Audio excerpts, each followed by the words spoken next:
¿Están viendo? Sí, profe. Bueno, como les comentaba, vamos a ver el tema de las bombas eh, que se utilizan para perforaciones, para extraer agua de las perforaciones. Bueno, por definición, digamos que una bomba es un elemento mecánico que no tiene energía propia, sino que la transmite de algún motor, que ese motor a veces está en la superficie y a veces está en el subsuelo. Y la bomba la función principal que cumple es elevar el agua desde su lugar de ubicación, es decir, dentro del acuífero, elevarla hacia la superficie para ser utilizada para alguno de los usos corrientes, ya sea para agua potable, para uso agrícola, para uso ganadero o para uso industrial. Y la característica, como les digo, fundamental es que no tiene energía propia, sino que la recibe de algún motor. Así que bueno, después ya vamos a ver que hay bombas que son eléctricas, otras que no. Bueno, eso vamos a ir viendo a lo largo de esta clase. ¿Y cuáles son los elementos necesarios, los factores necesarios para que uno tiene que buscar para poder definir un equipo de bombeo? Básicamente están expresados en esta transparencia. Lo primero que necesitamos saber es qué caudal necesitamos bombear, es decir, el caudal requerido o la demanda. Y eso obviamente nos lo da el productor, el dueño que va a hacer el pozo. Entonces, es una de las primeras informaciones que se le recaba a la persona que tiene necesidad de hacer un pozo. Después los otros niveles, los niveles piezométricos, que ya tienen que ver con características hidrodinámicas o hidráulicas del acuífero, ver a qué profundidad se encuentra el agua y a qué profundidad deprime cuando se pone a bombear. Son datos en general que, como recién se va a hacer el pozo, a veces no se tiene esa información, sino que hay que recabarla de pozos cercanos, datos antecedentes de perforaciones cercanas. Y después el otro dato que es fundamental es saber qué diámetro se va a entubar. Entonces, ¿por qué? Porque la intubación, la bomba tiene que entrar dentro de la tubería de intubación, entonces es fundamental saber el diámetro de intubación para poder instalar el equipo de bombeo. Es decir, esos tres factores, esas tres variables son fundamentales para definir un equipo de bombeo. Después ya veremos que cada fabricante tiene su tipo de bomba, sus cartillas de fabricación. Entonces, en base a esos datos, se entran las cartillas de fabricación de cada tipo de bomba. Y después alguna otra información secundaria que es necesario contar, obviamente, para qué va a ser uso el agua, si se va a usar para bebida humana, si va a ser para bebida del ganado, si va a ser utilizada para riego o si va a ser utilizada para alguna actividad industrial. Es fundamental eso. Por ejemplo, el uso humano es, digamos, el uso más estricto, digamos, se utiliza bombas de una cierta característica, que no estén lubricadas a aceite, que sean lubricadas a agua, es decir, hay que cumplir una serie de normas ambientales, por eso es que es fundamental saber para qué se va a utilizar el agua. Independientemente de la calidad que tenga el agua, es fundamental, digamos, saber para qué uso se le va a dar. Obviamente para definir el tipo de bomba acorde a esa utilidad, ¿no? Después otra información importante es saber si hay energía, si hay luz en la zona, en la finca, en el lugar donde se va a hacer el pozo, donde está el pozo, donde se va a poner la bomba. Es fundamental saber, digamos, si se cuenta con energía eléctrica. Si no, hay que elegir otro tipo de bomba, digamos, que la energía no sea eléctrica y sea a través de motor a explosión, por ejemplo. Y después, como siempre, digamos, el presupuesto de con qué plata contamos. Bueno, obviamente es fundamental para saber los costos que va a tener esa bomba, ¿no? Bueno, y en general, en ingeniería mecánica, en ingeniería hidráulica, muchas clasificaciones, digamos, se clasifican por diferentes factores, por ejemplo, de acuerdo a si la bomba es de desplazamiento constante o de desplazamiento variable, después si el motor es eléctrico, si el motor es a explosión, es decir, diferentes tipos de bombas. Nosotros en este caso, como vamos a ver desde el punto de vista geológico, vamos a ver, digamos, las bombas, las clasificaciones de bombas en tres tipos, que son prácticamente los tres tipos que se utilizan en perforaciones. Una va a ser de desplazamiento constante, como la bomba a émbolo o a pistón, y otra va a ser de desplazamiento variable, que son las centrífugas, donde está la bomba de electrosumergible y la bomba de de eje vertical, que son típicamente bombas centrífugas. Ya vamos a hablar cada una de ellas, cómo es la bomba y qué características tiene. Y después está la bomba eyector, que es prácticamente como si fuera un compresor que bombea aire sobre el acuífero y hace extraer el agua. Digamos, esos tres tipos de bombas vamos a ver. Bomba émbolo a pistón, que son las típicas que nosotros vemos en el campo, que accionadas por el molino de viento, en la llanura pampeana, o esas bombas a pistón son como las que tienen biela y manivela, que en el campo que uno bombea con la mano y va levantando agua, esas son típicas bombas a pistón o también llamadas émbolo. Y después, como les digo, están las bombas de desplazamiento variable, que son las centrífugas, en la que un motor trabaja a grandes revoluciones, hace mover las aspas de una turbina, y esa turbina succiona e impulsa el agua hacia arriba. Esa sería, dentro de las bombas centrífugas son las bombas que más se utilizan, porque ahí están los dos grupos más importantes de bombas que se utilizan en perforaciones, la bomba de eje vertical y la bomba electrosumergible. Son esos dos tipos de bombas que son las que más se utilizan en la actualidad. Y como les decía, la tercera, la bomba eyector, que es prácticamente como si fuera un compresor que bombea aire en el subsuelo y hace elevar el agua en forma de mezcla de agua y aire, como si fuera una soda, ¿no? Bueno, en general todas las bombas tienen en particular, digamos, algunas características que son comunes. Digamos, las que son comunes a todas las bombas, el cuerpo de bomba, el bomba en general, el elemento mecánico que succiona o impulsa el agua hacia arriba, y en general ese cuerpo de bomba va sumergido, debe necesariamente estar debajo del agua, ¿no? Después tenemos un motor, que a veces el motor está sumergido también debajo del agua junto con la bomba, y a veces está en superficie, ¿no? Y después está la cañería de conducción. Nosotros necesitamos una cañería que conecte la bomba con la superficie. ¿Para qué? Para poder extraer esa agua y llevarla a la superficie. Entonces se llama cañería de descarga o cañería de conducción. Esas dos cañerías, digamos, llevan el agua desde la ubicación de la bomba en subsuelo hasta la superficie. Y todo esto va dentro del caño camiso, del caño de intubación, así que aparte de la cañería de intubación, tenemos el cañería de descarga y la bomba que va por dentro. Y después tenemos accesorios particulares que tienen que ver con el tipo de bomba. Por ejemplo, si nosotros tenemos una bomba electrosumergible, es decir, tenemos un motor que va sumergido debajo con la bomba y está a una cierta profundidad, necesitamos un cable eléctrico que conecte el motor con la línea de corriente que va en superficie. Entonces va el cable de la bomba, va a través de la cañería, va acompañando a la cañería de descarga hasta la superficie y se conecta a un tablero, el tablero de comando, que obviamente es para bomba electrosumergible, y del tablero va a la red. Entonces, en ese tablero ya veremos que hay una serie de aparatos, de sensores, para obviamente testear, digamos, que llegue la corriente necesaria para poder accionar esa bomba. Después, en algunas bombas hay un caño camisa y un eje. Ese caño camisa y un eje es para la bomba de eje vertical. ¿Por qué? Porque si nosotros tenemos la bomba en el subsuelo y el motor está en superficie, tenemos que tener un eje que conecte el motor de superficie con la bomba que está a cierta profundidad. Entonces, ese eje va dentro de un caño camisa y a veces lubricado a aceite y a veces lubricado a agua. Entonces, ahí vamos a tener la cañería de intubación, la cañería de descarga, el caño camisa y el eje. Es decir, obviamente que hay una mayor cantidad de herramientas instaladas dentro del pozo.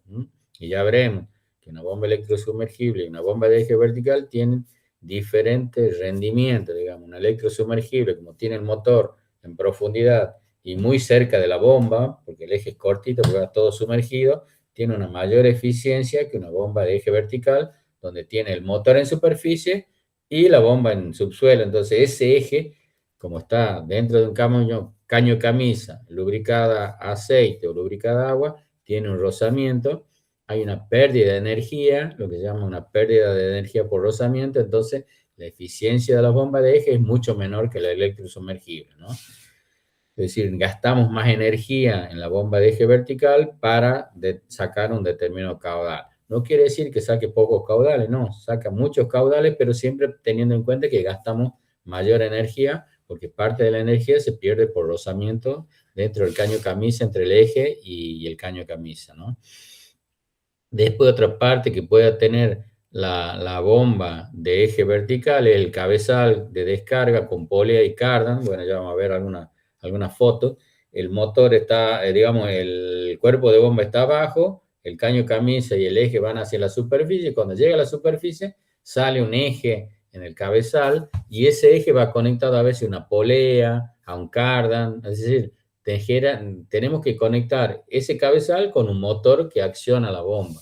Como es todo mecánico, se puede hacer a través de un cardan o a través de lo que se conoce como toma de fuerza que usan los tractores para cortar los pastos, para hacer tareas agrícolas. Bueno, esa toma de fuerza que se le conecta a un tractor se puede conectar al cabezal de la bomba, hacer funcionar el motor del tractor, el tractor acciona el cardan y el cardan a su vez acciona el eje de la bomba. Entonces, a medida que va girando el cardan, genera revoluciones por minuto, empieza a accionar la bomba en el subsuelo y empieza a succionar y extraer un determinado caudal. Obviamente, todo ese sistema mecánico de la bomba de eje vertical genera mucho más rozamiento que el rozamiento que genera una bomba electrosumergible, donde el motor va todo como un cuerpo estanco, digamos, metido debajo del agua, un eje cortito, porque la bomba va sumergida junto con el motor, entonces tiene mucho menor rozamiento que la bomba de eje vertical, entonces es mucho más eficiente, es decir, casi toda la energía que genera el motor eléctrico le pasa directamente a las turbinas, a los tazones, como se llaman, al cuerpo de la bomba para generar ese giro. Bueno, ya veremos que el caso de la electrosumergible giran casi a 2.900, 3.000 revoluciones por minuto, es decir, es una tarea mucho más eficiente y casi todo el trabajo que genera el motor lo transmite directamente a las turbinas para succionar y impulsar la bomba, el agua, ¿no? Hacia la superficie. Bueno, esas son partes de diferentes bombas. Ahora vamos a empezar a ver una por una, digamos, cómo son los sistemas de los diferentes tipos de bombas. Tal vez la más común que podamos llegar a ver en el campo, sobre todo en zonas rurales donde se extrae agua a poca profundidad, sobre todo de la napa freática, se puede utilizar la bomba pistón o la bomba de émbolo, digamos que es la más común que se ve en las zonas, digamos, agrícolas. ¿Por qué? Porque esta bomba directamente un pozo perforado hacia la napa freática, en algunos casos, bueno, en la llanura tucumana, en la llanura pampeana, en Santiago, digamos, las napas están a poca profundidad, 5, 10 o 15 metros, entonces este pozo perforado y encamisado está captando agua de la freática, entonces lo que se instala dentro de ese caño camisa, de esta tubería, se monta lo que se llama una bomba pistón o de émbolo, que básicamente más o menos salvando la distancia es como si fuera un caño camisa, sería como un inflador de una bicicleta, de una moto, digamos, tiene una cámara de aire donde hace un recorrido, un pistón o émbolo que sube y baja. Según la posición en la que esté el émbolo, obviamente el émbolo es una junta, tiene una junta de goma, hace que el émbolo entre muy ajustado dentro del caño camisa, entonces hay una zona que genera vacío o impulsa. Digamos, si este caño camisa tiene aire en esta parte, si nosotros bajamos el émbolo, digamos, se somete este aire a una presión, obviamente la presión hace que, digamos, si yo tengo válvulas en la parte de arriba y en la parte de abajo, según el recorrido que realice esta válvula, este pistón, si yo bajo, el aire comprime esta válvula y se cierra. Entonces, al comprimir esta válvula, se abre una válvula que está arriba, entonces cuando el émbolo baja, se cierra esta válvula y entonces, en este caso, el aire o el agua que haya en esta camisa va a tender a salir hacia arriba. Entonces, al abrirse una válvula que está por arriba, el agua va a ascender una cierta distancia. En cambio, si yo succiono, o sea, levanto el émbolo, esta válvula se abre, entra agua y se cierra la válvula de arriba. Es decir, trabaja alternativamente, subiendo y bajando. Cuando sube, succiona agua, cuando baja, la impulsa el agua. Entonces, básicamente, si nosotros movemos este brazo, esta palanca, cuando levantamos, estamos succionando, haciendo entrar agua a la camisa, y cuando bajamos, estamos presionando el agua. Entonces, al presionar el agua, se abre una válvula y sale para arriba en forma de pulso. Es decir, las bombas de émbolo tienen como flujo pulsante. O sea, mientras nosotros levantamos, no está bombeando, y cuando bajamos, bombea. Entonces, vamos impulsando el agua en modo pulsante. Obviamente esta bomba, digamos, obviamente para rendimiento de caudales muy bajos, en el orden de los litros por minuto, litros por hora, es decir, para bajos caudales simplemente para uso domiciliario, es decir, para uso prácticamente para abastecer una casa, digamos, ¿no? Y obviamente Si queremos aumentar el caudal de este tipo de bomba, tipo de émbolo, hay una bomba de émbolo de doble efecto, que tiene dos caños camisas conectadas en serie. Entonces, ¿cómo funcionan estos dos émbolos? Bueno, cuando uno está impulsando, yendo hacia abajo, el otro émbolo está succionando. Entonces, ¿qué pasa? Uno impulsa, tira un determinado caudal y el otro está llenándose de agua mientras el otro impulsa. Entonces, lo que hace básicamente este doble camisa es mientras uno impulsa, tira un caudal, el otro está succionando. Entonces, ¿qué pasa? Cuando uno ve en superficie, prácticamente lo que va a ver es un chorro continuo. ¿Por qué? Porque se complementan, se suplementan los dos pistones. Los dos émbolos trabajan digamos, en continuo, en serie, como se llama. Y obviamente este tipo de émbolo está accionada por digamos, por un molino de viento, ¿no? En este caso es manual, en este caso necesitamos mucha mayor energía para mover los dos émbolos. Es decir, trabaja, digamos, de modo mecánico. Y en general, digamos, bueno, en la llanura pampeana es muy común ver, digamos, los molinos de viento. El molino de viento básicamente es, las aspas hacen, el viento hace girar las aspas de un molino, el viento, digamos, las aspas giran en sentido, digamos, horizontal, digamos, se genera un giro rotativo, paralelo a la superficie, a la topografía, y un sistema de engranajes lo que hace es transformar el movimiento horizontal en un movimiento vertical y de vaivén, es decir, se combina un movimiento cardánico, pero también se combina con una biela y manivela que sube y baja. Esa biela y manivela al subir y bajar lo que hace es subir y bajar el émbolo o el eje y obviamente que va accionando la bomba. En este caso aquí se ve el nivel freático, toda esta zona está saturado, el pozo cavado de gran diámetro y la bomba va metida por debajo es decir, los émbolos van metidos por debajo del nivel del agua. Entonces, a través de un caño, del caño camisa, llega hasta la superficie, sube por arriba de la superficie hasta una torre donde está instalado el molino de viento y obviamente la biela y manivela del molino de viento va a subir y bajar en función de la rotación de las aspas de un molino. Entonces, a medida que va rotando, va girando, sube y baja. Entonces, cuando sube, succiona, cuando baja, impulsa, sube y baja. Entonces, va saliendo. Normalmente, cuando uno se ve el chorro de un molino, es un chorro pulsante para llenar una cisterna, ¿no? Puede llenar una cisterna, un tanque australiano, una laguna, una represa, es decir, digamos, se puede almacenar en diferentes sistemas, ¿no? Lo importante acá, digamos, es que la acción del viento hace girar el molino, girar las aspas, hace girar un sistema de engranaje y obviamente el sistema de engranaje con biela y manivela hace subir y bajar lo que serían las barras o el eje que sube y baja el pistón. Y a medida que va girando, obviamente tiene que haber una relación entre la energía del viento, la velocidad del viento, con la superficie del molino. Fíjense, acá hay diferentes tamaños de rueda, de 8 pulgadas, de 9 pulgadas, de 11, 12, es decir, hasta 16 es, digamos, el diámetro, de 2 metros 10 hasta casi 5 metros de diámetro. Obviamente, para accionar un molino de 5 metros de diámetro, digamos, es impresionante el viento que tiene que haber. Entonces, no en cualquier lugar se puede instalar un molino. Tiene que haber más o menos vientos regulares para poder extraer caudales que se puedan almacenar y se puedan utilizar, ¿no? Otro dato que es muy importante, digamos, el caudal en litros hora que da. Fíjense, esta rueda de 2 metros 10 me da 4.500 litros por hora, pero ubicado, fíjense, a la profundidad a la que se encuentra, 5 metros, me da 4.500 litros por hora, mientras que lo ubicamos a 30 metros de profundidad, solamente me da 1.300. ¿Por qué? Porque a medida que más profundo está el agua, mayor energía tiene que generar la bomba, gastar la bomba para poder elevar el agua. Es decir, que hay una relación directa entre la profundidad y la pérdida de energía que va generando. Es decir, cuando más profundo sea el nivel, menos caudal vamos a obtener con la misma bomba. Y fíjense en este caso, una bomba casi de 5 metros de diámetro me da 25.000 litros a 5 metros de profundidad y me da 300 litros a 140 metros de profundidad. O sea que podemos instalar una bomba muy profunda, pero los caudales que vamos a sacar van a ser cada vez menor. Y obviamente para una rueda casi de 5 metros de diámetro tenemos que tener vientos de mucha intensidad.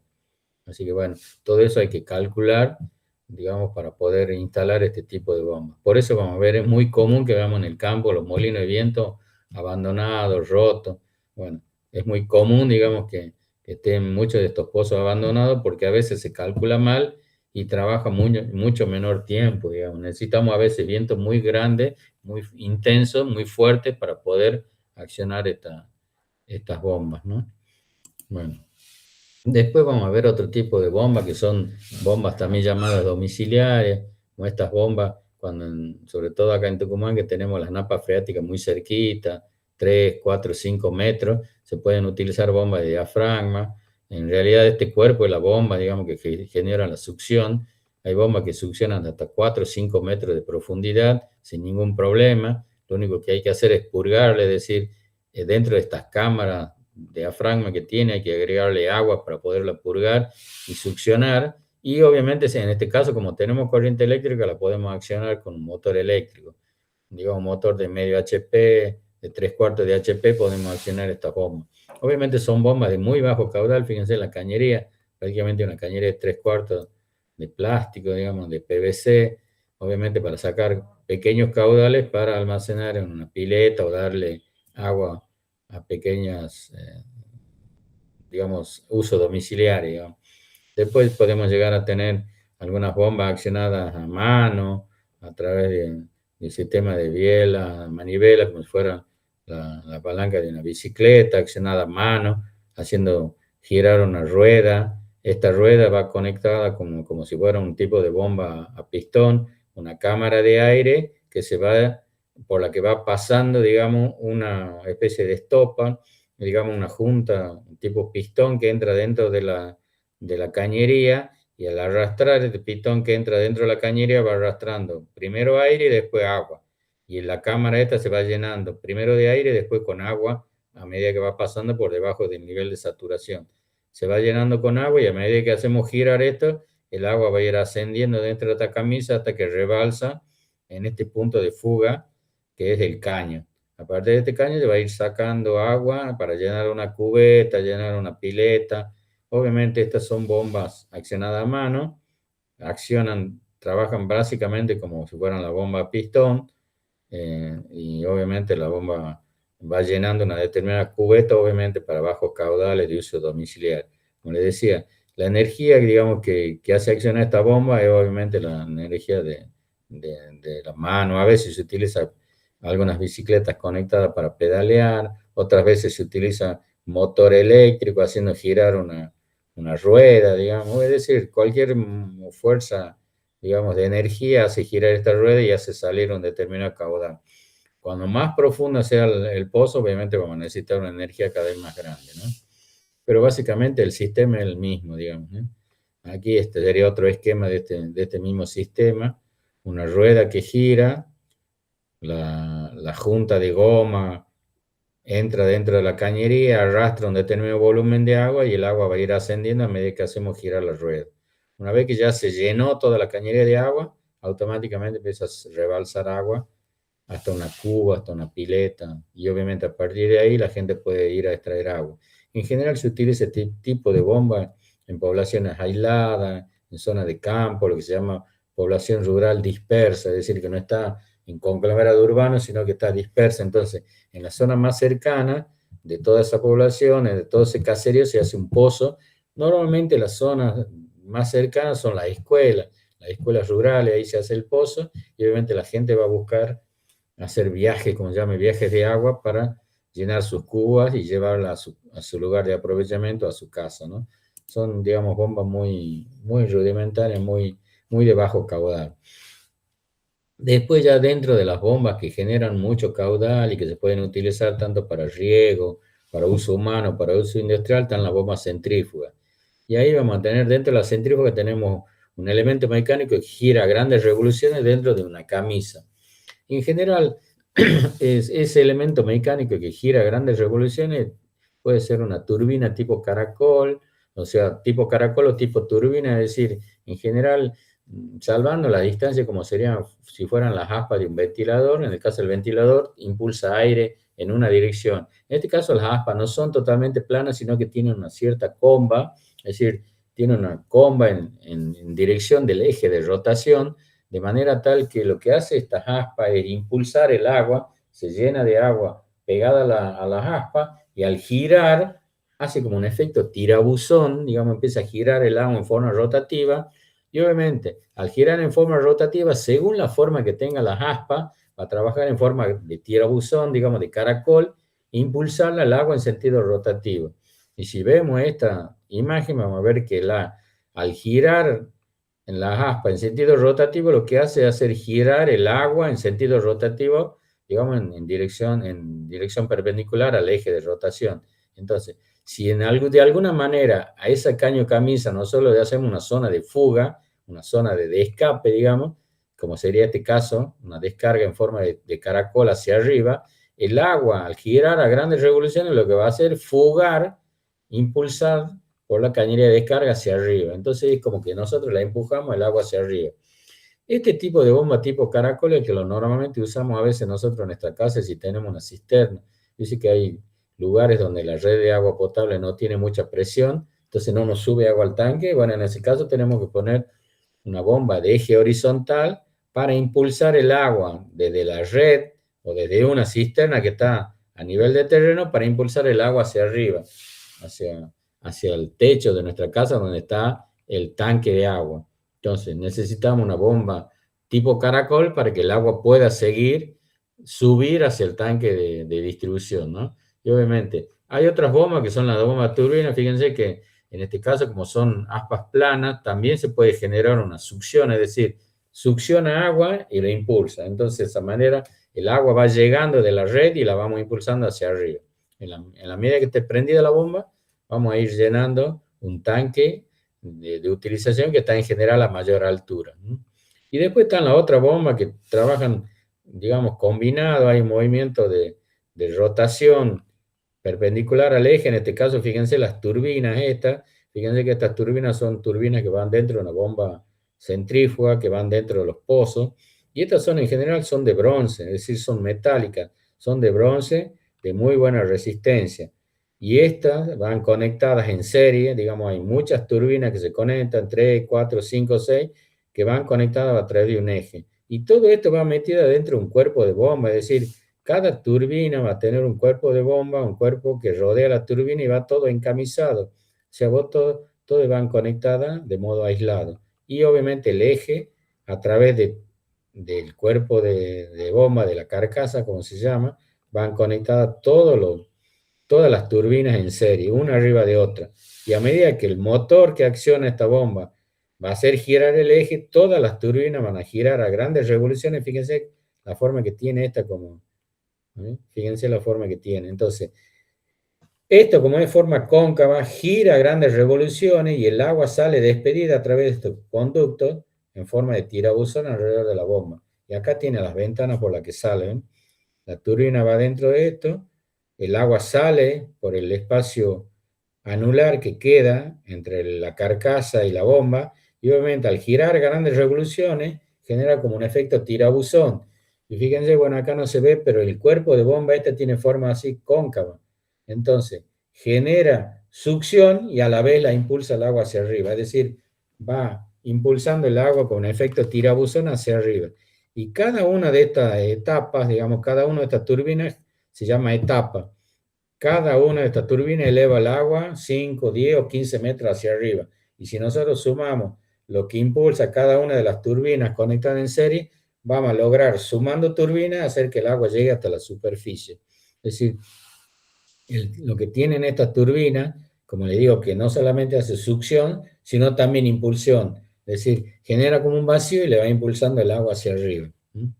Obviamente, las revoluciones que la que trabaja, lo que me olvidé decir, que estas en general son turbinas que trabajan tanto en la bomba de eje vertical como en el electrosumergible. Son las turbinas, son digamos, las herramientas más eficientes que tiene una bomba para impulsar el agua hacia la superficie. Ahora vamos a empezar a ver, digamos, ¿se acuerdan que habíamos visto de las tipos turbinas? Tenemos dos tipos, la de eje vertical y la electrosumergible. Bueno, la primera que vamos a ver es la bomba de eje vertical. Es decir, en este caso, fíjense, esta sería en la bomba, este es el cuerpo de bomba, esto es un tazón, y dentro de cada tazón hay una turbina. Y dentro de este cuerpo de bomba, digamos, por dentro no se ve, pero va el eje. Este eje largo, digamos, tiene un caño camisa y el eje sólido. Todo esto va conectado a la bomba que está en este caso en este extremo. Esta bomba que está acá se la ve acá en este extremo. Se conecta la bomba, la cañería de descarga, el caño camisa y el eje. Cada uno de estos tramos de bomba, estos tramos de cañería de descarga tiene más o menos 6,20 metros. Es decir, tenemos 6,20 metros de caño camisa, un poquito más de casi 7 metros del eje y obviamente 7 metros del caño camisa. Todo esto se va conectando, se va enroscando con cupla y obviamente se va instalando dentro del pozo. Fíjense, en este caso acá tenemos la bomba, tenemos la cañería de descarga, tenemos el caño camisa y el eje. Todo esto se tiene que ir instalando, digamos, a medida que se va poniendo la bomba, se va enroscando y se va metiendo dentro de la cañería de intubación, hasta que se llega a la superficie y ahí se conecta el cabezal de descarga, que puede ser un cardan o una polea. Este caño camisa, que es el que yo le decía que puede estar lubricado a aceite, obviamente el aceite evita que haya mayor rozamiento, mayor pérdida de calor, digamos, que no se rompan digamos, los ejes, es decir, todo esto va a ir lubricado con aceite, tiene en general una mayor vida útil y menor rozamiento. Pero ¿cuál es el tema del aceite? Que cuando estas uniones, estas rocas pueden empezar a fallar, las juntas pueden empezar a fallar y se puede perder aceite. Y el aceite se puede acumular dentro del pozo. Así que es, en el caso que se utilice agua para uso humano, en general se prohíbe el uso de aceite. Así que en general se utilizan bombas lubricadas a agua. Con la misma agua subterránea se va lubricando el eje, ¿no? Bueno, ahí vamos a ver. En el caso particular, fíjense cómo termina el cabezal de una bomba, el eje al final sale hacia arriba, hacia el cabezal, y el eje se conecta, en este caso, fíjense, una polea. La polea lo que cumple la función es transmitir el movimiento de rotación de un motor a explosión, en este caso un motor diésel que está en superficie. El movimiento horizontal del motor se transmite a través de la polea en un movimiento vertical del cabezal o de la polea, y la polea le transmite a su vez el eje. Entonces, a medida que la polea va girando, las turbinas de abajo van girando. Y a medida que giran estas turbinas, fíjense, empiezan a girar y empieza a alargar el agua hacia arriba y sale por la cañería de descarga. En este caso está conectado a un caño horizontal y el agua sale impulsada lateralmente y desborda hacia un canal, en este caso una pileta. En este caso, como es un pozo que recién se construyó, se estaba limpiando, ensayando, va directamente a lo que sería el circuito de lodo, a una canaleta y después se descarta. Lo importante de esto es, digamos, que el cabezal del pozo puede terminar en polea, como es en este caso, o puede terminar en un cardan. Fíjense, en este caso el eje termina en un cardan y el cardan va conectado al motor. Lo importante es que el motor, la explosión, esté conectado con el cabezal. Puede ser, como les decía, puede ser a través de un cardan, de una toma de fuerza de un tractor, pero fíjense, también podemos poner un motor eléctrico en el cabezal. En este caso tenemos una bomba de eje vertical, pero conectada a un motor eléctrico. Es decir, la bomba de eje también puede trabajar como motor eléctrico. Pero ¿cuál es el tema? Si nosotros en este caso tenemos energía eléctrica, fíjense que este motor, como tiene un eje vertical, digamos, tiene mucho rozamiento. Entonces, si tenemos corriente eléctrica, es más económico, mucho más eficiente conectar directamente una bomba eléctrica sumergible, ¿entiendes? ¿Cuándo se utiliza este motor eléctrico? ¿Cuándo se pasa digamos, de accionar un motor de explosión a un motor eléctrico? Bueno, generalmente hay pozos muy viejos que cuando se hizo el pozo no había corriente eléctrica y se trabajaba con motor de explosión ubicado en una casilla. Cuando ya se llegó la red, digamos, de corriente a esa finca, generalmente como tenemos bombas más eficientes electrosumergibles, directamente se abandona el motor, se abandona el cabezal y se pone directamente un motor eléctrico. ¿Por qué? Porque obviamente el mantenimiento del motor de explosión hay que agregarle combustible, hay que agregarle aceite, hay que construirle una casilla, hay que tener cuidador para que no roben los elementos. Así que bueno, es mucho más costoso, mucho más problemático mantener, digamos, una bomba de eje vertical con una casilla que poner un motor directamente a una bomba electrosumergible. Así que bueno, en general, digamos, se va trocando primero con motor eléctrico y después, cuando se rompe la bomba de eje, directamente instalarle una bomba eléctrica sumergible, que es lo más eficiente, ¿no? El caso del electrosumergible, fíjense en la diferencia. Recién veíamos que en caso en superficie nosotros tenemos que tener la salida del cabezal, obviamente la cañería de descarga, llave esclusa, digamos, llave de cierre, distribución, eso es lo normal que tenga cualquier pozo.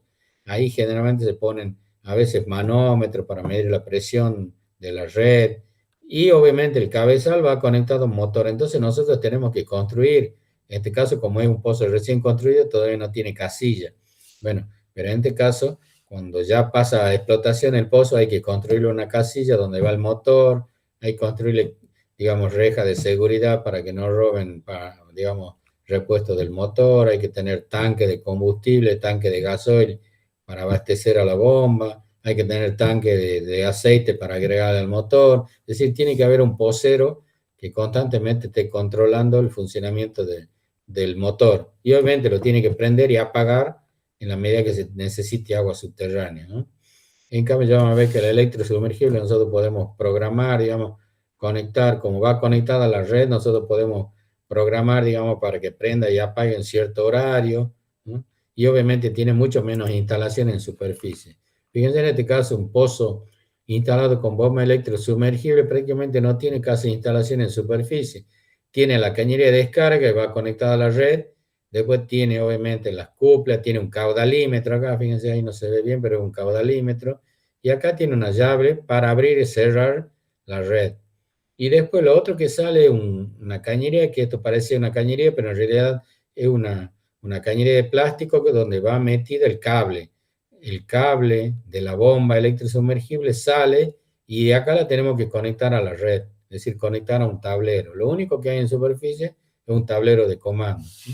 Fíjense acá en un detalle de lo que es la bomba electrosumergible. El motor eléctrico, todo este cuerpo es un motor eléctrico, obviamente. El motor eléctrico tiene una bobina, digamos que lleva corriente, la corriente gira por la bobina, hace girar unos imanes, hace girar unas elevadas revoluciones, y las elevadas revoluciones se transmiten a un eje. Y el eje, fíjense que en este caso es corto, que tendrá 1,5 metros, 2 metros con lo sumo. El eje transmite el movimiento de rotación del motor a las turbinas que están en este caso, fíjense, conectadas en serie aquí. Fíjense la particularidad de esta bomba, es una bomba de eje, perdón, una bomba electrosumergible de acero inoxidable, fíjense cómo brilla. Una bomba, digamos, cara, digamos, una bomba de buena calidad, ¿por qué? Porque en este caso se utiliza para extraer agua potable. Y lo que se ve acá, digamos, son unos chicotes de cable, un cable trifásico, el cable de corriente. Este cable se tiene que conectar, va a ir solidaria con la bomba, solidaria con la cañería de descarga y llegar a la superficie. En este caso acá se ve el detalle al costado, está el motor, va la bomba, las turbinas y acaba el cable. Este cable tiene que llegar a la superficie y cuando llega a la superficie sale y se va a conectar a la red. Obviamente va a través de un tablero de comando a la red, perdón. Va conectado a la red. Y obviamente, en este caso, fíjense que son bombas grandes, entonces necesitan mucho consumo de corriente. Entonces, a veces utilizan cables trifásicos, es decir, pueden utilizar mucha corriente. Entonces, hay que conectar, digamos, a un tablero. Y ya veremos que en el tablero hay una serie de sensores que se ponen, obviamente, para proteger a la bomba, ¿no? ¿Cuáles son los componentes en el caso de una bomba electrosumergible tipo turbina? En cuerpo de bomba, que sería este, los filtros, bueno, acá no se ve, pero justo en la base acá, digamos, hay un filtro, digamos, el agua entra por este lugar y tiene obviamente como un mallado, una red que evita que entren rodadas, entren piedras, las fuerzas de succión que genera la bomba puede hacer que si el pozo está roto, entre en arena y entre grava en algunos casos. La grava del prefiltro puede llegar a entrar, entonces hay que ponerle como una especie de rejilla para que filtre el agua.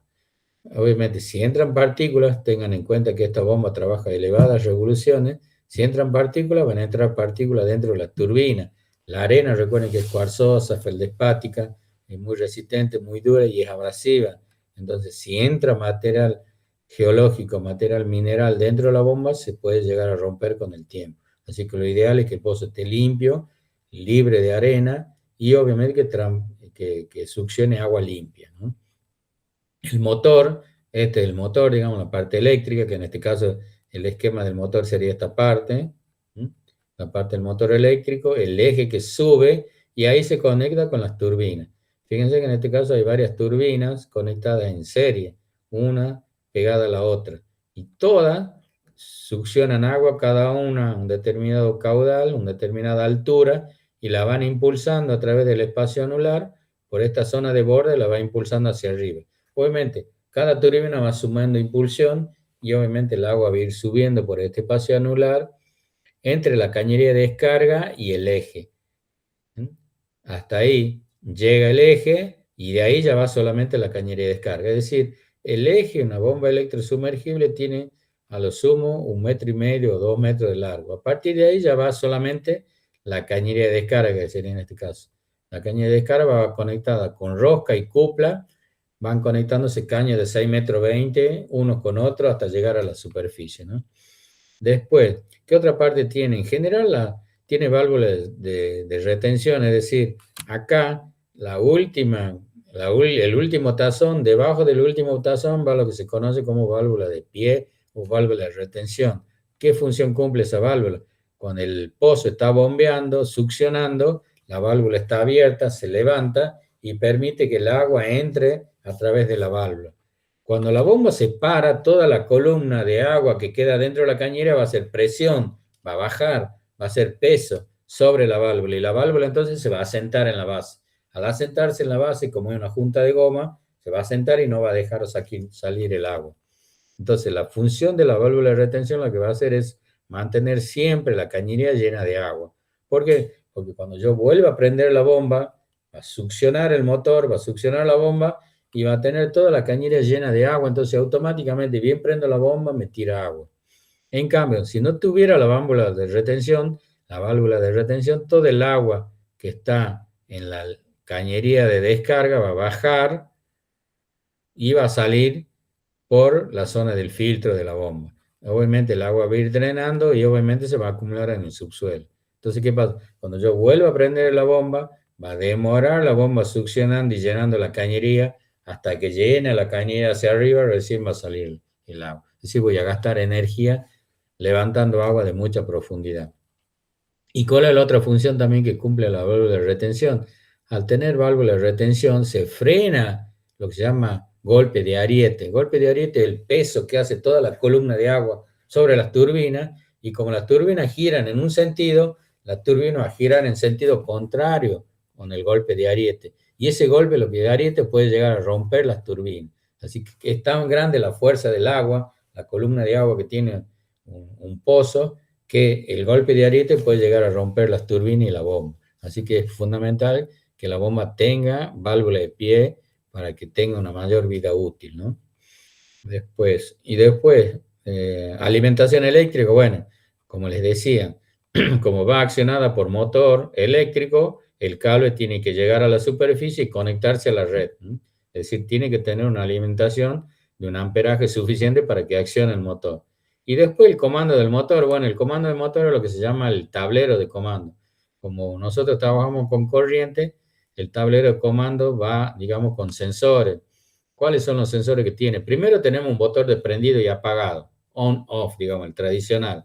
Y después tenemos medidores de aguja que me marca la cantidad de amperes que va pasando, medidor de voltaje, protector de sobrecarga. Como esto va conectado a la red, por ejemplo, en la época de verano o en primavera, cuando se hacen tormentas eléctricas, caen rayos, a veces puede caer un rayo en la red y a través de la red puede llegar a la sobrecarga a la bomba. Obviamente eso quema, no solamente quema la bomba, quema la red, quema el tablero, quema la bomba.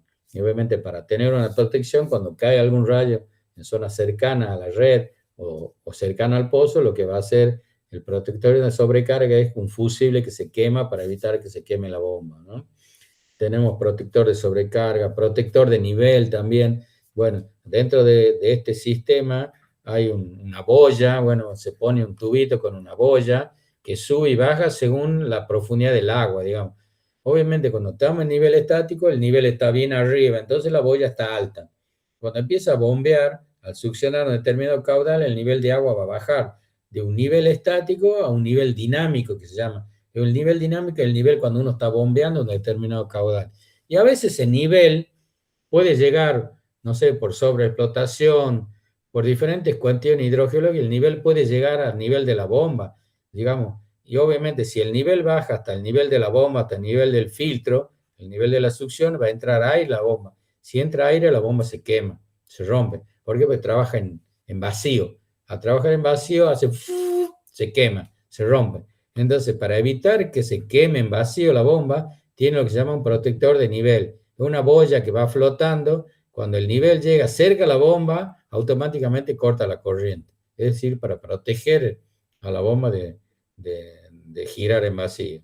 Entonces, como les decía, tiene protector de nivel, protector de sobrecarga por los rayos, tiene prendido y apagado, tiene, digamos, un registro de amperaje para medir los amperes, un registro de fase, un registro de voltaje, es decir, todo eso se monitorea desde el tablero de comando. Y obviamente el posero, el que se encarga de prender, apagar, va testeando todos esos datos a medida que va trabajando el pozo. Cualquier variación de datos le puede ser indicativa de que la bomba está funcionando mal, ¿no?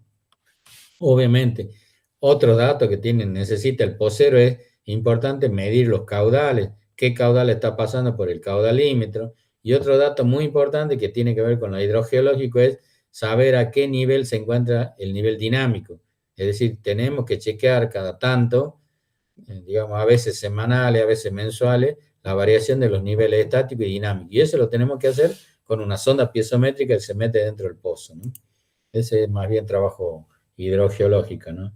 Y estas serían fotos reales, digamos, de diferentes bombas electrosumergibles. Fíjense ese cuerpo de motor, el tamaño de bomba. Estas son bombas de 10, de 12 pulgadas.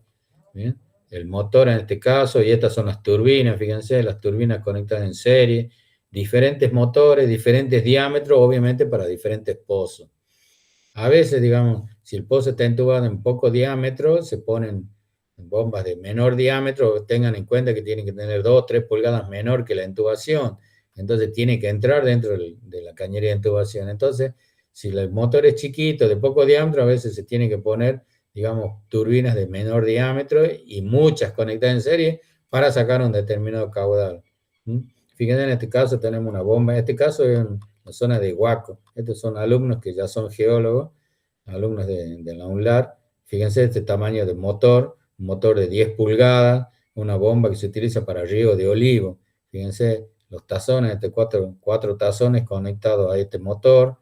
Fíjense el cable trifásico, el tamaño que tienen, son bombas de elevado consumo. Son bombas que utilizan para riego, ¿no? En este caso justo se sacó una bomba para reparar un pozo y obviamente estaba a la mano como para sacarle una foto.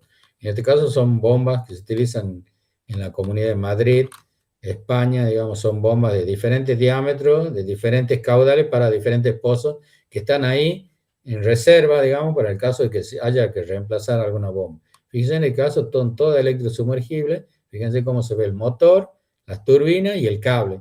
Fíjense que el cable tiene que tener una longitud suficiente para instalarlo. Hay veces que hay que instalar pozos como en La Rioja, nosotros instalamos pozos a 120 metros, 140 metros de profundidad, con lo cual hay que tener la cañería de descarga suficiente y obviamente largo de cable para que llegue a la superficie y se conecte a la red a través del tablero de comando. Y esta es una foto, una transparencia, digamos, donde se ve el esquema de lo que sería, esta sería la parte del motor eléctrico que va dentro de este cuerpo, y después el eje que va conectado a las turbinas. Fíjense, en este caso están las turbinas acá conectadas en serie. Y esta es lo que yo les decía, tiene una forma más o menos cóncava. Este es el filtro por donde entra el agua. La bomba gira, succiona y el agua entra a través de estos filtros al caño camisa. Y acá, como les decía, que gira en sentido rotativo acá, succiona la parte de abajo y una vez que entra dentro del tazón o de la turbina, gira en sentido así, gira rotativamente y obviamente va succionando. Del tazón de abajo sube el de arriba al otro y así. Entonces va pasando por este caño camisa hasta que llega al cañero de descarga y de ahí sube hacia arriba. Esa succión obviamente hace que el agua sube hacia arriba una determinada cantidad de metros. Ya veremos en práctico, van a resolver ustedes práctico con la profe Hilda. En el caso de eje vertical, van a ver cuántos tazones necesitamos poner para levantar X cantidad de metros desde el nivel dinámico, o en general debajo del nivel dinámico hacia arriba, y después vamos a ver qué cartilla necesitamos utilizar para determinar una bomba de electrosumergible, ¿no? Que en el caso, ya bien. Bueno, lo que no dije es que en el caso de la bomba electrosumergible vienen como unidad sellada, es decir, todo un cuerpo de bomba va sellado.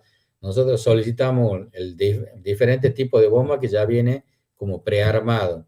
En el caso de la bomba de eje vertical, nosotros podemos ponerle un determinado motor de acuerdo a la cantidad de tazones que tenemos, de acuerdo a la cantidad de diámetro de intubación, de acuerdo al diámetro de la bomba. Es decir, dependiendo, nosotros podemos armar como una bomba a medida, digamos, del pozo. En cambio, la electrosumergible viene toda una unidad sellada. Elegimos una bomba que esté más cercana a las condiciones del pozo que nosotros hemos diseñado, ¿no?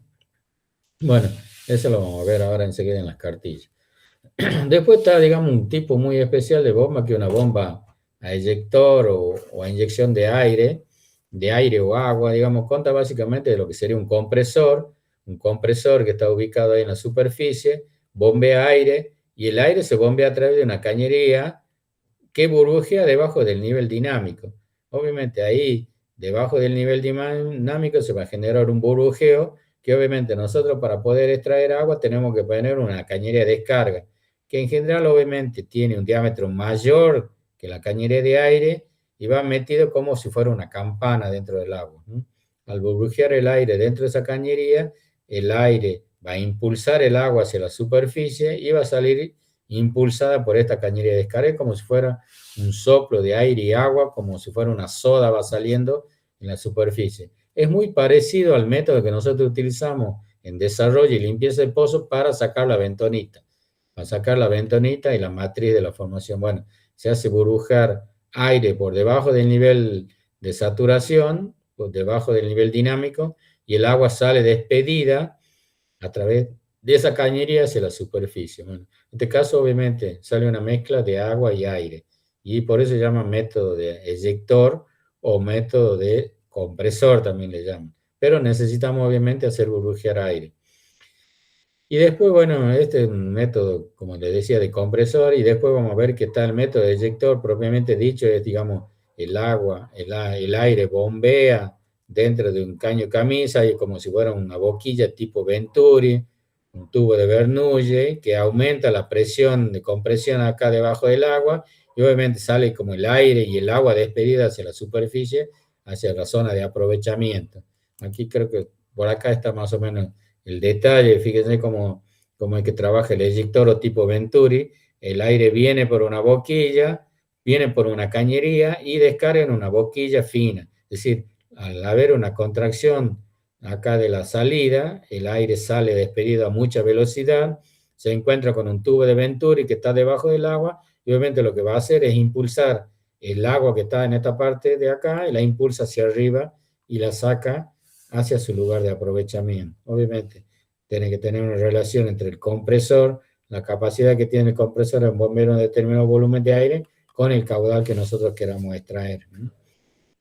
Y a medida que vamos sacando agua, este nivel va a ir bajando. Entonces, lo importante es que este sistema de eyector esté ubicado por debajo del agua. Obviamente, una profundidad de sumergencia suficiente para que pueda sacar el agua y no quedarse sin agua, ¿no?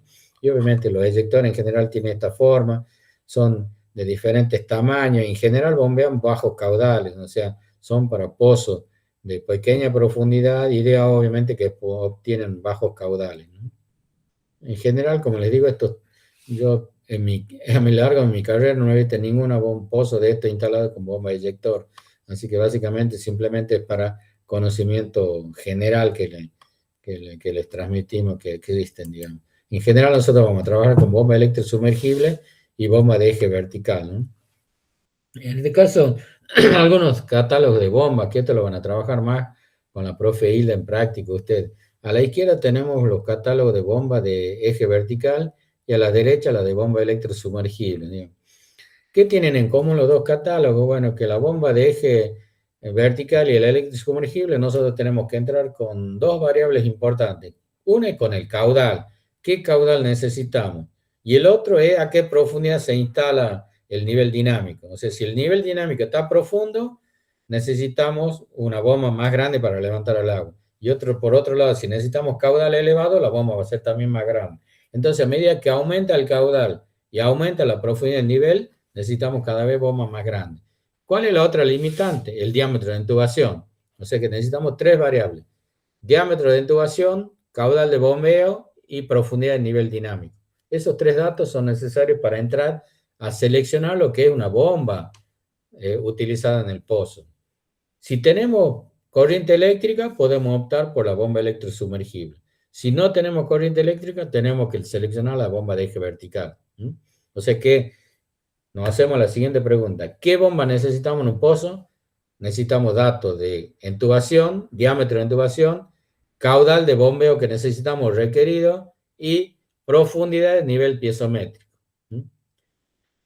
Ya vamos a ver que en realidad, más que el dato del nivel piezométrico, vamos a necesitar otro dato adicional, que sería a qué altura necesitamos llevar el agua.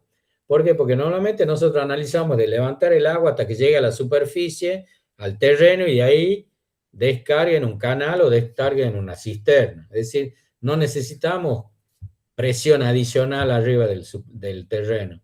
Pero ¿qué pasa si nosotros utilizamos un pozo, por ejemplo, para riego de cultivo de olivo, que es muy común ahí en la zona de La Rioja, de Chilecito, donde llega el agua a la superficie y de ahí tenemos que mover un equipo de riego por goteo?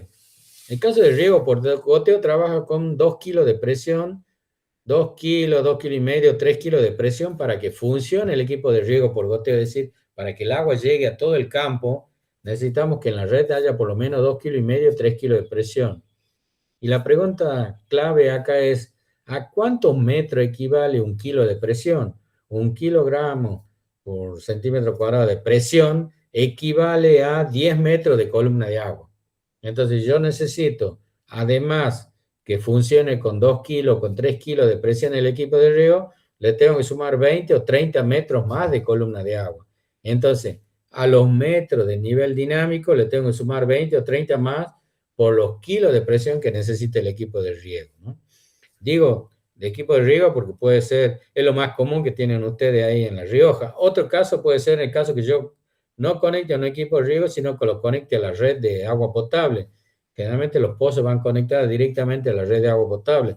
¿Y qué pasa? Las redes de agua potable trabajan con mínimo con 1,5 kilos de presión. Y si tengo que, a través de la red, llevar a un barrio que está elevado topográficamente, tengo que tomar en cuenta la diferencia de cota que tengo entre la cabezal del pozo y la cota donde se va a utilizar el agua. Entonces, todos esos metros que yo le voy sumando al cálculo de la bomba entran dentro del término que se llama altura manométrica total, AMT, altura manométrica total. Entonces, ahí se suma. Yo tengo, por ejemplo, 55 metros el nivel dinámico. Le sumo 5 metros para que la bomba quede sumergida. Le sumo 5 metros al nivel dinámico, porque yo no voy a instalar la bomba justo en el nivel dinámico. Tengo que estar con una bomba por debajo del nivel dinámico. Entonces, si tengo 55 metros el dinámico, le sumo 5 metros más, son 60. 60 metros para que llegue a la superficie. Si a partir de ahí yo tengo un equipo de riego, le tengo que sumar 60 más 20 o 30, son 80 o 90. Si tengo que conectar a una red, va a ser 15 metros o 20 metros, ¿me entienden? O sea, 60 más 20 o 60 más 15. Es decir, voy a tener entre 70 y 90 metros según el uso. Entonces, cuando yo vaya a seleccionar con estas cartillas los metros de altura manométrica, tengo que tener en cuenta esas diferencias de cota, porque si no la bomba me va a llevar el agua a la superficie y no va a tener presión para mover el equipo de riego, no va a tener presión para que a través de la red llegue a la zona, a los barrios más alejados. Recuerden siempre, bueno, eso generalmente lo ven los ingenieros hidráulicos, los ingenieros y nosotros no, que en la red, a medida que más lejos esté la red y más alto, hay una pérdida de carga, hay una pérdida por rozamiento. Todas esas pérdidas en la red, si tiene un codo, si tiene una curva, si hay una reducción, si hay una T, es decir, todos los elementos que haya a lo largo de la red generan rozamientos. Y obviamente esos rozamientos se le tiene que tener en cuenta cuando uno calcula la altura manométrica total, es decir, son pérdidas que se dan dando.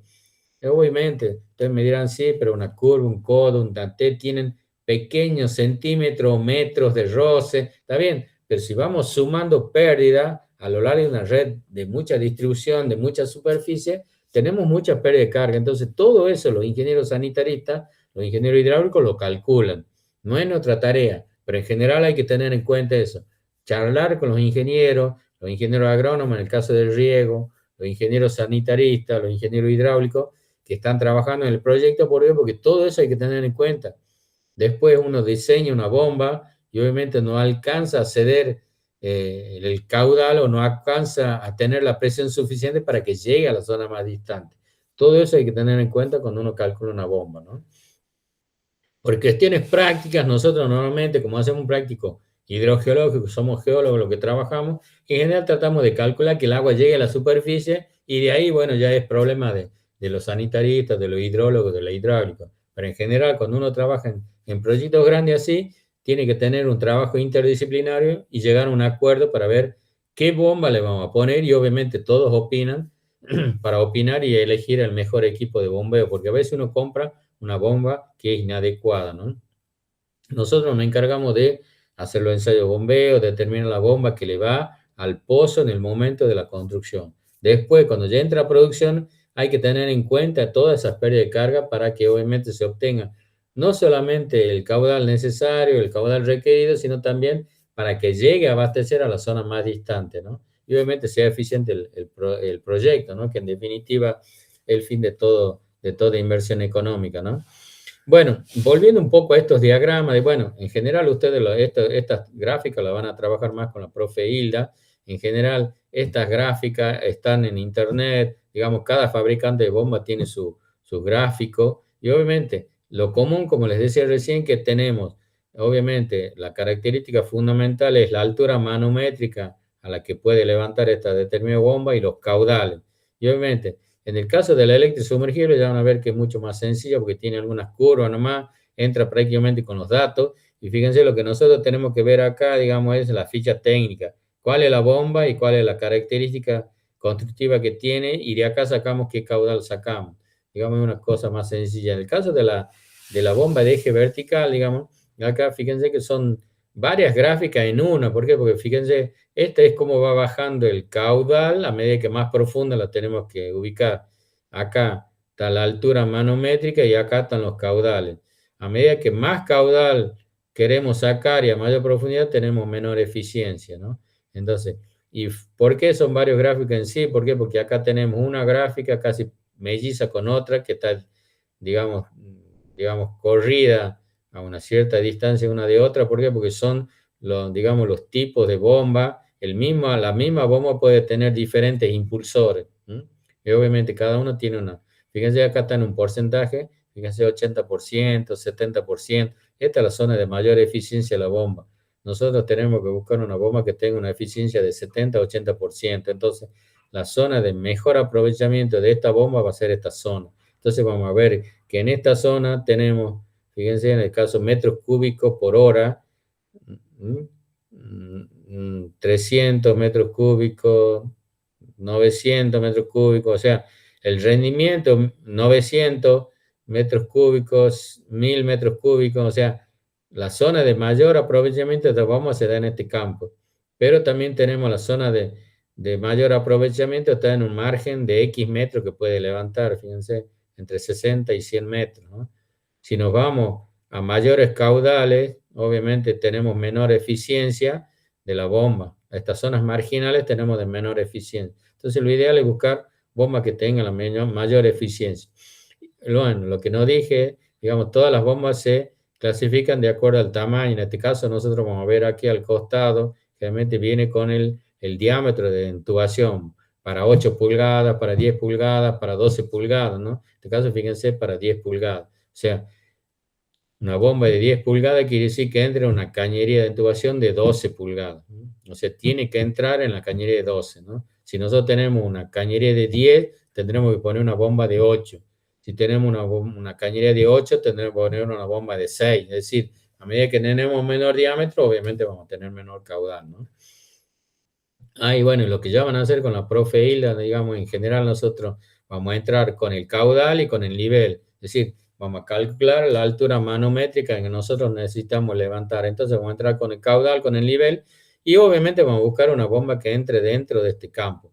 Si nuestros caudales y nuestros niveles no están en este campo, vamos a ir seleccionando otro tipo de bomba. Vamos a buscar siempre la que tenga mayor eficiencia. Y ahí vamos a ver, en este caso de la bomba de bomba de eje vertical, perdón, vamos a ver que ahí en los gráficos que maneja la profe Hilda, van a ver que nos va a indicar cuánto levanta en metros cada tazón de la bomba. Y además nos va a permitir calcular cuánto caballo vapor necesitamos para mover un tazón o una turbina de la bomba. Y obviamente, si nosotros decimos que un tazón me da 10 metros cúbicos y me levanta 5 metros, y yo tengo que levantar 50 metros, obviamente voy a necesitar 10 tazones. Entonces, la bomba de eje vertical me permite a mí calcular cuántos tazones necesito y a la vez determinar qué motor necesito poner para que mueva esos 5 tazones. Va a ser de 5 caballos a vapor, de 3 caballos a vapor, de 10 caballos a vapor. Es decir, por eso yo les decía en la teoría, cuando recién hablábamos de bomba, que la bomba de eje vertical es casi un traje a medida. Voy viendo qué motor, cuántos tazones, para obtener el caudal al nivel que yo necesito, a la altura manométrica que yo necesito, ¿no? En cambio, en el caso de la electrosumergible que está acá a la derecha, yo, en este caso, bueno, acá no se ve porque es muy mala la transparencia, pero bueno, acá tengo la bomba, dice qué peso tiene, qué largo, qué dimensiones. ¿Por qué? Porque este cuerpo tiene que entrar dentro de una cañería de intubación. Entonces, yo me tengo que fijar cuál es el diámetro exterior de esta bomba para que entre con seguridad dentro de la cañería de intubación. Y acá está cuántas etapas tiene, qué modelo es. Bueno, cada fabricante tiene su sigla, digamos. En este caso, fíjense, una bomba modelo tiene letras, tiene números. Fíjense, y al final tiene 12, 17, las características que tiene constructiva, la serie. Y acá dice la cantidad de etapas que tiene. Fíjense, esta tiene 17, 12, 13. El diámetro exterior, la cañería de descarga, dicen 2 pulgadas, fíjense.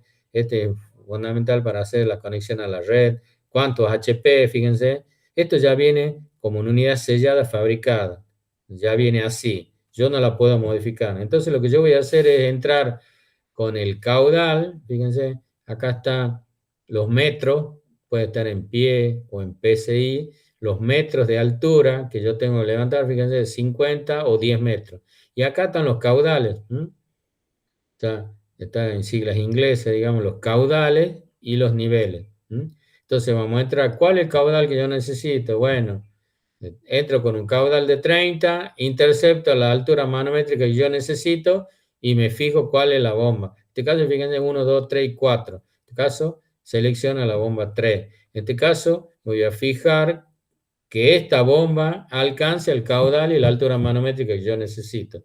Si cumple, digamos, las normas, digamos, los requerimientos del dato que yo necesito, la selecciono. Si no, me voy a otra bomba, digamos, ¿no? Ahí fíjense que todas las características constructivas, dice una bomba centrífuga tipo caracol, bueno, todas las siglas, trabaja con 220 a 230 de voltaje, diámetro de la succión 1 1/4, diámetro de la descarga 1 pulgada, son bombas chiquititas, digamos. Este caso es un caso de una bomba chiquita, pero podemos llegar a tener bombas de 10, 12 pulgadas para caudales elevados, ¿no? Lo importante, digamos, que nosotros venimos con los datos y si conseguimos que nos dé el caudal a la altura manométrica que nosotros necesitamos, seleccionamos esta bomba, ¿no? Y ahí fijamos, dentro de este modelo, fíjense, tenemos varios tipos. Ahí nos fijaremos nosotros, digamos, cuál es la bomba que anda mejor a las condiciones que nosotros necesitamos, ¿no? Y ahí, bueno, obviamente, si no cumplen las condiciones, vamos buscando otra dentro del diámetro de encamisado que nosotros tenemos. O sea, nosotros estamos condicionados sí o sí a la cañería de intubación. Respecto a eso de la cañería de intubación, ¿se acuerda cuando veíamos la intubación, la cámara de bombeo, la cámara de conducción y la cámara de descarga? Bueno, la bomba tiene que entrar libremente en la cámara de bombeo. Entonces, básicamente la bomba tiene que tener por lo menos 2 o 3 pulgadas menos que la cañera de intubación, ¿no? Y una característica fundamental es que en el caso de que nosotros instalemos una bomba de eje vertical, tengan en cuenta que como la bomba de eje vertical va conectada al caño camisa y al eje, todo eso va conectado y enroscado. Imagínense si nosotros tengo que instalar una bomba a 100 metros, una bomba de eje a 100 metros, vamos a tener 100 metros de todo, digamos, tramos de caño, de cañería de descarga, de eje, todo eso van roscados, digamos, alineado, y obviamente el pozo tiene que llegar a los 100 metros con el eje recto. Si yo tengo un pozo desviado, torcido o soldado en forma de tirabuzón, como puede pasar cuando se va fallando en la soldadura, no se ha alineado el pozo, no se ha soldado plomada, el pozo se puede ir, puede estar alineado, pero desviado.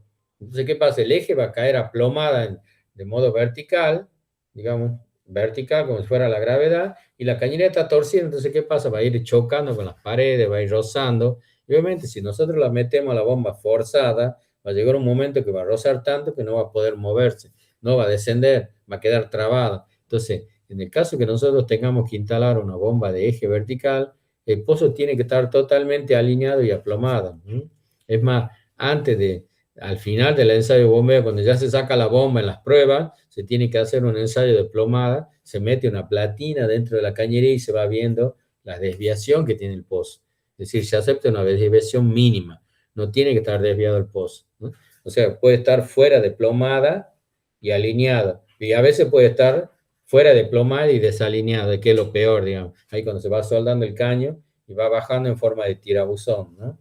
Así que por eso es importante, ¿se acuerdan cuando veíamos perforación? Que no se apure mucho la perforación, que baje con cierta velocidad, que podamos recuperar la muestra, que se vaya limpiando la canaleta y que el pozo no se vaya desviando, porque si sobre todo tenemos perforaciones sobre rodado, sobre piedra bola, el trépano va rozando y si uno lo apura mucho, se va a ir desviando por los costados de las piedras bola, se va desviando y va generándose como un pozo tipo tirabuzón. Entonces, por eso hay que utilizar rectificadores, repasarlo al pozo antes de entubarlo, justamente para evitar, primero, que el pozo se desvíe, segundo, que la cañería después quede desviada, ¿no? Así que en ese caso, cuando vamos a trabajar con bomba de eje vertical, es fundamental que el pozo esté bien alineado, bien soldado, ¿no? En cambio, digamos, si vamos a utilizar bomba electrosumergible, como la bomba electrosumergible puede trabajar hasta acostada, digamos, hay bombas electrosumergibles que trabajan, digamos, dentro digamos, de cisterna, se las pone acostada, puede trabajar tranquilamente inclinada, digamos, no tenemos tanta exigencia, digamos, cuando trabajamos en bomba electrosumergible. Pero tengan en cuenta, como si yo lo ubico a mucha profundidad, en este caso no tenemos un eje que la conecte, pero sí tenemos una cañería de descarga. La cañería de descarga tiene que entrar mínimamente más o menos alineada para que la bomba esté por lo menos centrada dentro del pozo, dentro del caño de intubación. Recuerden que si nosotros ponemos una bomba muy pegada a la cañería, va a haber una parte del filtro, una parte del chupón de la bomba que no va a succionar, va a trabajar muy pegada a la cañería, entonces va a generar mucho rozamiento. Y ahí se genera lo que nosotros después vamos a hablar mucho, que es la pérdida de carga. Es la pérdida que hace el agua cuando circula por el acuífero, cuando circula por la grava y cuando entra a los filtros. Hay un rozamiento que hace que el agua se ralentice, se vaya mucho más lento por los rozamientos. Es decir, esa pérdida de carga que nosotros veíamos en las cañerías de distribución, con las cuplas, con los codos, con las llaves, también se genera en el acuífero y se genera dentro del pozo también. Así que hay que minimizar esos rozamientos. Obviamente, al rozar el agua viene más lenta y lo que se genera a nosotros es un descenso del nivel por pérdidas hidráulicas, digamos. Lo que nosotros tenemos que lograr es que el nivel no baje tanto para que el pozo sea más eficiente, que en definitiva lo que nosotros queremos lograr, sacar la mayor cantidad de agua del pozo con el menor rozamiento. Y el menor rozamiento quiere decir menos pérdida de carga, menos gasto energético, digamos, en definitiva. Eso es lo que queremos nosotros lograr. Todo lo que nosotros hacemos, estudiar la granometría del sedimento, calcular la abertura del filtro, calcular la abertura del tamaño de la grava, seleccionar, que sea todo muy rodado, que no tenga matriz, que tenga poca matriz, que tenga poco rozamiento, justamente para lograr una obra eficiente.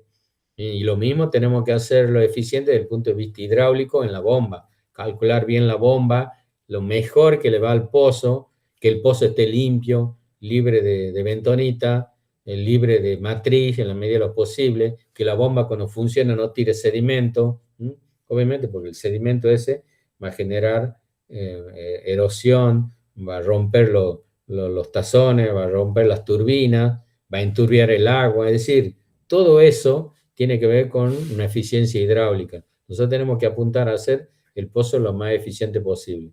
Y como les decía, dentro de esa eficiencia, elegir la bomba más acorde al pozo, ¿no? Nosotros vamos a partir de datos hidráulicos. Cuando se terminó el pozo, se hizo un ensayo de bombeo y se determinó que bombea tal caudal, que deprime tantos metros. Esos dos datos, más el diámetro de intubación del pozo, son los tres datos de partida con la que nosotros vamos a empezar a elegir mi equipo de bombeo. Pero como les decía recién, no son los únicos datos. El otro dato que también necesitamos es si el agua se va a necesitar en la superficie, si no va a utilizar un equipo de riego, si se va a conectar a una red, si va a conectar a un tanque. Podemos llegar a tener un tanque australiano en superficie, con lo cual no necesitamos presión. O podemos llegar a tener un tanque elevado, no sé, arriba de una tarima o una torre que esté a 5 o 7 metros de altura. O podemos llegar a necesitar bombear del pozo a un edificio, por ejemplo, o a una zona topográficamente más elevada a través de una red. Es decir, todas esas condiciones son fundamentales para que nosotros en el momento de elegir la bomba tengamos en cuenta esos factores, ¿no? Nosotros, como les decía, como vamos a hacer un trabajo geológico, hidrogeológico, estamos haciendo un práctico más bien geológico, vamos a intentar, digamos, diseñar una bomba para que el agua llegue a la superficie. No vamos a tener en cuenta esos gastos extra para calcular la altura manométrica total. Nosotros vamos a poner el nivel dinámico en X cantidad de metros, le vamos a dar una sumergencia de 2, 3 o 5 metros a la bomba y a partir de ahí calcularemos, ¿me entiendes? Así que bueno, ese es un trabajo que lo van a hacer en práctica ustedes con la profe Hilda en clases subsiguientes, ¿no?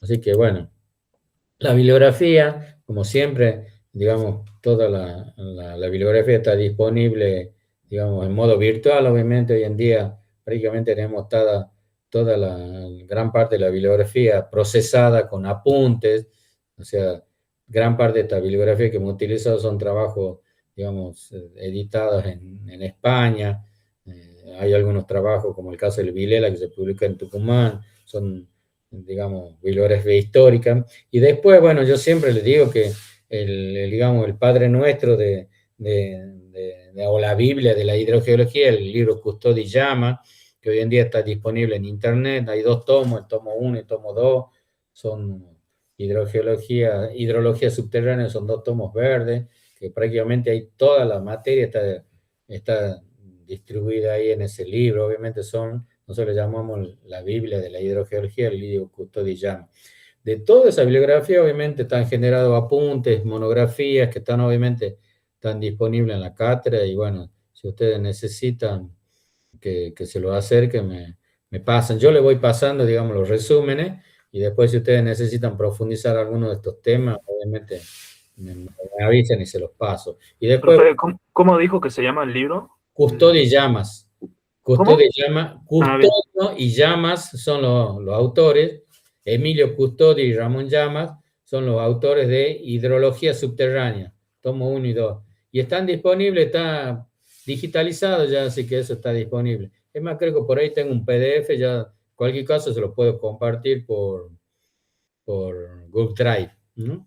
Y obviamente después consultando por internet, bueno, ahora está la inteligencia artificial, que también es una herramienta valedera, siempre con algunos recaudos, controlando siempre, digamos, respaldándose con información de libros, ¿no? Pero sí, en general nos ayuda bastante la inteligencia artificial, ¿no?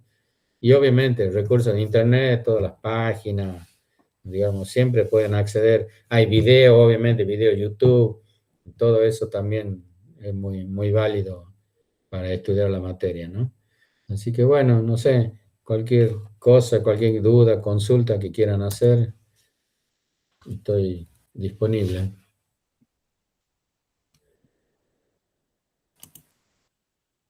No, yo de 10, profe. Ya, Bueno, supongo que, Franco. bueno, cuando Sí, de mi arranquemos, parte tampoco, profe. Bueno, cualquier duda que tengan, sí, avisen. cuando arranquemos el práctico, ahí si surgen dudas, bueno, cualquier cosa le hablo. Dale, muchas gracias. Bueno, chicos, que tengan buen día. Igualmente, Nos profe. vemos. Chao, Hasta luego, buen chao. fin de. Chao, Hasta chao. luego. Gracias igualmente.